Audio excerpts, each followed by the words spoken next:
तो इरशाद साहब, मैं आपसे जानना चाहता हूँ, कुछ सीख मिली 100 लोगों के हलकान होने के बाद कि भाई ये तो हमारे ही लिए मुसीबत बन गए हैं? आपने 40 साल पाला इन लोगों को, बल्कि ज्यादा। दीपक बहुत शुक्रिया। मैं आपसे एक बात पूछना चाहूंगा। मैंने भी आपके पहले शो में भी एक शो कर रहा था, मैंने उनसे सवाल यही किया था, क्यों मस्जिद, मंदिर और गुरुद्वारा, इमाम बारगाह, इन्हीं में धमाके होते हैं, क्यों पब में नहीं होते, क्यों जुए खाने में नहीं होते? सर, क्यों पब में भी हुए, जुए खाने में भी हुए। मैं बताऊं आपने इजराइल में क्या हुआ था आपको? आप जरा मुझे करने दें। आपको पता है बाली में कहां पे धमाका हुआ था? एक नाइट क्लब में। पहले देखो, धमाका हुआ, आए रोज मस्जिद, मंदिर।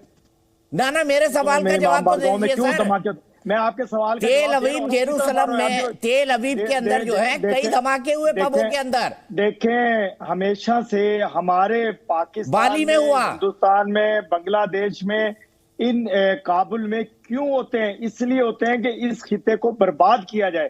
कौन लोग हैं ये हमें सबको मिलके पता लगाना चाहिए। दीपक, मुझे सुन नहीं रहे आप? नहीं, हम तो आपको 30 साल से बता रहे हैं कि आपके पाले हुए लोग हैं।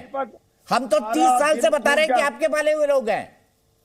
आंसू रो रहा है मेरा दिल इस वक्त। मेरा पाकिस्तान, मेरा हम इस वक्त ऐसे हैं कि जैसे हम सब मर गए हों। क्यों मर गए हैं? कि हमारे 100 से ज्यादा लोग, मेरे बहन भाई। और ताज होटल में आतंकी हमला किसने कराया था?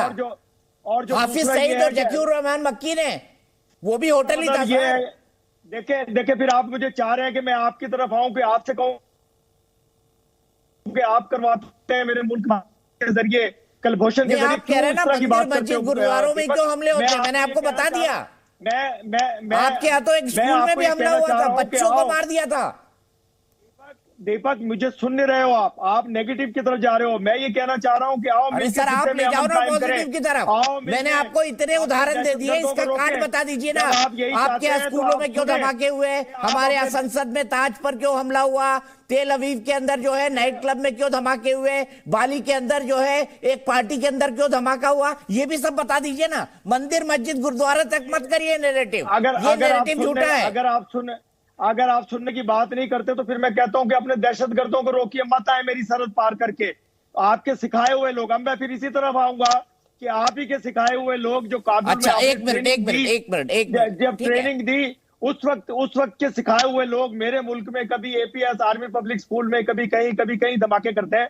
कलभूषण जैसे, अभिनंदन जैसे ये लोग, ये क्या मुझे फूल बरसाने मेरे मुल्क पे आते हैं? क्या करने आते हैं? मैं तो ये चाहता था कि मैं कहूं, आज मैं कहूं प्यार की जुबान। सर, अभिनंदन ने तो आपके F-16 को गिरा दिया था। चाहते नहीं, फिर आप उसी नैरेटिव पर आ गए। प्रॉब्लम ये ना, आपने मेरे मुल्क, प्रॉब्लम ये है कि आप असली दिक्कत समझना ही नहीं चाहते। अपना जहाज गिराया था आपने, अपना जहाज गिरा, अभिनंदन ने अपना जहाज मेरे मुल्क में गिराया था, मेरे शाहीनों ने गिराया था उसको। और हमारी आला जरफी देखे कि हमने उसे वापस किया हिंदुस्तान को, कि लो यार ये अपना ले लो, मैं वो सुना दूं? हम इसे कुछ नहीं कहते। वो क्या कह रहे थे आपके सांसद, आपकी पार्टी के सांसद, कि आपके विदेश मंत्री के पांव कांप रहे थे? आपके विदेश मंत्री के पांव कांप रहे थे। निकलवाऊं वो स्टेटमेंट? आपके लोग, आप ही के सांसद ने दिया था। ऐसे ही आपके सियासतदान बोलते हैं, ऐसे मेरे सियासतदान ने सियासी जुबान इस्तेमाल की थी। वो कोई उसको छोड़ दीजिए, बात कीजिए अमन की, शांति की, प्यार की। सर, मैं तो अमन और शांति की बात कर रहा हूँ सर। बजाय और बम धमाके हों और मुसीबत बने और एक इंसान का मरना पूरी इंसानियत का मरना। अच्छा, आपने कहा ना, आपने कहा हम दहशतगर्द भेजते हैं। यहाँ से शुरू करता हूँ मैं। इरशाद साहब सुनिए, मैं आपको एक स्टेटमेंट सुनवाता हूँ, कल का ही है। जब आपने एक स्टेटमेंट सुनवाता हूँ, कल का ही है। जी सुनाइए। ये सज्जन है मोहसिन डाबर, पाकिस्तान के सांसद हैं, और जनरल सिन्हा और जनरल सिवाच, प्लीज ध्यान से सुनिएगा। हैदर भाई, आपसे भी रिक्वेस्ट करूंगा, और साथ ही साथ हसन साहब, आपसे भी रिक्वेस्ट करूंगा, ध्यान से सुनिएगा। सुनाइए मोहसिन डावर, सांसद है पाकिस्तान के, उनका statement. Who is responsible for that? पहले तो आप कहते थे कि भाई वो रॉ की सपोर्टेड, हिंदुस्तान की सपोर्टेड हुकूमत है, हिंदुस्तान नवाज हुकूमत है। ये तो आपके चहीते हैं, इनको लाने में तो आपने बुनियादी किरदार अदा किया पाकिस्तान में। फिर आप उन लोगों को तो सजा दें ना जो रिस्पॉन्सिबल थे उस पूरे अमल में। अब तो आपकी हुकूमत है, आप ही के सांसद बोल रहे हैं, तो बुलाइए ना इरशाद साहब, जो लोग ये काम कर रहे हैं। आप ही के सांसद बोल रहे हैं, मैं नहीं बोल रहा हूं। मैं ये कह रहा हूं कि जो लोग दहशतगर्दी फैला रहे हैं, इंशाल्लाह मेरे इदारे अब बहुत ज्यादा एक्टिव हुए हैं, इसलिए कि हम तबाही से बचाएंगे अपने मुल्क को, खिते को, अमन लाएंगे इंशाल्लाह। ये मेरे जो आर्मी चीफ अब बने हैं आसिम मुनीर साहब, इंशाल्लाह ये इतने काबिल हैं, इनकी काबिलियत मानेगी पूरी दुनिया कि इन्होंने खिते में अमन करना है। आप लोग नहीं चाहते, हम यही चाहते हैं। मैं तो पैगाम दे रहा हूं कल से कि आओ यार मिलके खिते में अमन कायम करें। अच्छा। लेकिन आप लोग नहीं चाहते हैं। आप हम तो कहते हैं ना, बोली और गोली साथ नहीं चल सकती। आप कश्मीर में जो है टारगेट किलिंग रुकवा दीजिए, आतंकवाद रुकवा दीजिए, आके बैठ के बात करिए। ये आप ही को खा रहे हैं सर, इरशाद साहब आप ही को खा रहे हैं। चलिए, आपकी बात सुन ली मैंने, आपको लगभग 7 मिनट दिए, बीच में मैं बोला जरूर पर आपने अपनी बात पूरी की। मैं जनरल सिन्हा के पास चलता हूँ। जनरल सिन्हा साहब, ये कह रहे हैं ना कि फलाने करते हैं, डिकाने करते हैं, इनका ही सांसद बोल रहा है कि भाई हमारे ही पैदा किए हुए हैं, ये सरकार जो बैठी है तालिबान में हमारी पैदा की हुई है। अब कौन रोकेगा इनको? जय हिंद दीपक जी, और हमारे पाकिस्तान से आए इरशाद दुरानी, हैदर हसन साहब, आपको बहुत बहुत खैर मकदम है। और मैं तो सबसे पहले बहुत दुख जाहिर करूंगा कि किस तरह से एक के बाद एक सिया मस्जिद में, आपने देखा पहले सिया मस्जिद में 57 मारे गए, 193 जो कि 5 मार्च 2022 को हुआ था। उसके बाद आपने फिर देखा बानू के अंदर में किस तरह से 17 दिन तक उनके पूरे कैंप के अंदर में उनको कैप्चर कर लिया था तहरीक तालिबान पाकिस्तान को, और 15 फौजियों को हलाक कर दिया।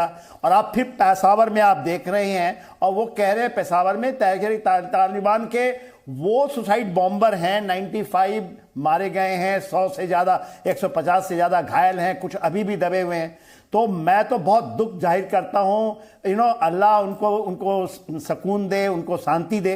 मगर जो आपने बात कही दीपक जी कि जो चीज़ इन्होंने ये मॉन्स्टर जो खड़ा किया, और जो मॉन्स्टर खड़ा किया, और जो इन्होंने चलाई, और ये आज नाम ले रहे थे मुनीर साहब का। मुनीर साहब DGISI होते थे, और जब हमारा पुलवामा हुआ था वो करवाए थे। वो कहे बड़े काबिल हैं।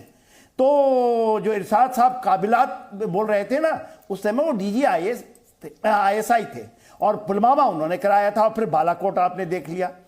देखिए, आज के अंदर में एपी सेंटर ऑफ टेररिज्म को जो बात करते हैं, और ये मैं नहीं कहता, UN के रिपोर्ट्स पढ़ लीजिए, US के रिपोर्ट पढ़ लीजिए, और खुद इमरान खान साहब जाके US के पटल में कहते हैं 70,000 आतंकवादी आज के दिन, वो 1.5 साल पहले कह रहे थे, और 30 से ज्यादा आतंकवादी संगठन पाकिस्तान के अंदर में घुस रहे, जिसको मुशर्रफ कहते थे, और इनके ये भी इमरान खान कहते थे वो स्ट्रेटेजिक एसेट हैं। हाफिज सईद हो, मौलाना मसूद अजहर हो, सैयद सलामुद्दीन हो, वो तो हमारे आका हैं, वो तो अल्लाह से भेजे हुए वो फरिश्ते हैं जो कि पूरी दुनिया के अंदर शांति लाएंगे। जबकि पूरी दुनिया को बांटने के लिए, तोड़ने के लिए देखिए 9/11 से लेकर के कहीं पर भी यदि दुनिया के किसी भी कोने में कुछ होता है तो सीधी उसकी कड़ी जाती है पाकिस्तान में। बिल्कुल, और यही से मैं शुरू करता हूं जनरल सिन्हा, हम छोटा जवाब रखते हैं ताकि सभी मेहमानों को बोलने का मौका मिले, आपको भी बोलने का मौका मिले। मैं सीधे हसन दुरानी साहब के पास चलता हूं। हसन साहब, मुझे बताइए, दुनिया में कहीं भी आतंकवादी हमला होता है उसके तार पाकिस्तान से ही क्यों जुड़ते हैं? बताइए, क्या कनेक्शन है ऐसा? ये रिश्ता क्या कहलाता है? ये रिश्ता प्यार का रिश्ता कहलाता है। आतंकवादियों से प्यार करते हैं आप? आपसे प्यार करते हैं। नहीं, मैं आतंकवादियों की बात कर रहा हूँ। नहीं, मैं आतंकवादी जिनका कोई ना कोई कनेक्शन किसी भी टेररिस्ट ऑर्गेनाइजेशन का पाकिस्तान से जुड़ता है। कनेक्शन होता हो या ना होता हो, लेकिन बहुत सारी चीजें ऐसी होती हैं जिनको के जोड़ दिया जाता है।